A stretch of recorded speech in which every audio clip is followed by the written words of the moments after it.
যারা office staff ওনারা নিজেদের কাজ ছেড়ে আজকের এই অনুষ্ঠানের মধ্যে উপস্থিত হয়েছেন।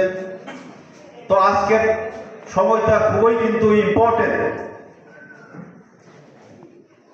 হয়তো দেখতে ছোট মনে হয় এই অনুষ্ঠানটা, কিন্তু সবার মনের মধ্যে অ্যাকসেপ্ট করে নিতে হবে যে এই প্রোগ্রামটা খুব বড় পরিসরে হচ্ছে।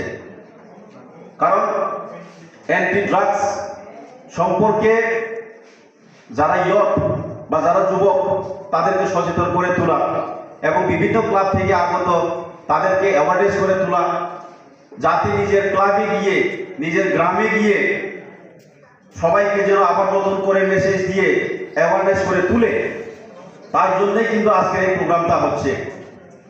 তাই আমি অবজার্ভ করছিলাম কি কেউ কেউ কথা বলছিল, মানে হয়তো কানে শুনতে পাচ্ছে কিন্তু বা মনে ঠিকভাবে মন দিয়ে শুনেনি। তার মানে অ্যান্টি ড্রাগস অ্যাওয়ারনেস প্রোগ্রাম করার